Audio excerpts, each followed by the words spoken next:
Cookery சேனலை பார்த்து யார் வேணாலும் சமையல் பண்ணலாம். ஆனா சுவையான சமையல் பண்றது எப்படி?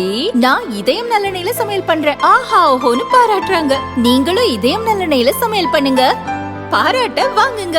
தினம் தோறும் வாங்குவே இதயம். பார்லிமென்ட் குளிர்கால கூட்டத்தொடர் நாளை தொடங்குகிறது.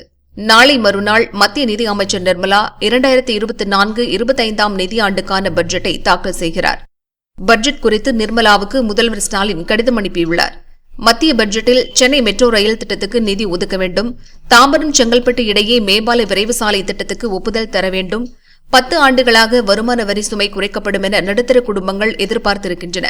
அந்த எதிர்பார்ப்பை நிறைவேற்ற வேண்டும். கோவை மற்றும் மதுரை மெட்ரோ ரயில் திட்டங்களுக்கு ஒப்புதல் அளிக்க வேண்டும். தமிழகத்தில் ஏற்கனவே அறிவிக்கப்பட்ட மற்றும் புதிய ரயில் திட்டங்களை விரைவாக செயல்படுத்திட போதிய நிதி ஒதுக்க வேண்டும். கிராமப்புற நகர்ப்புற வீட்டு வசதி திட்டங்களின் கீழ் கட்டப்படும் வீடுகளுக்கான செலவு வரம்பை உயர்த்த வேண்டும். தமிழக மக்களின் எதிர்பார்ப்புகளை மத்திய அரசு நிறைவேற்றும் என நம்புகிறேன் என்று முதல்வர் ஸ்டாலின் தெரிவித்துள்ளார்.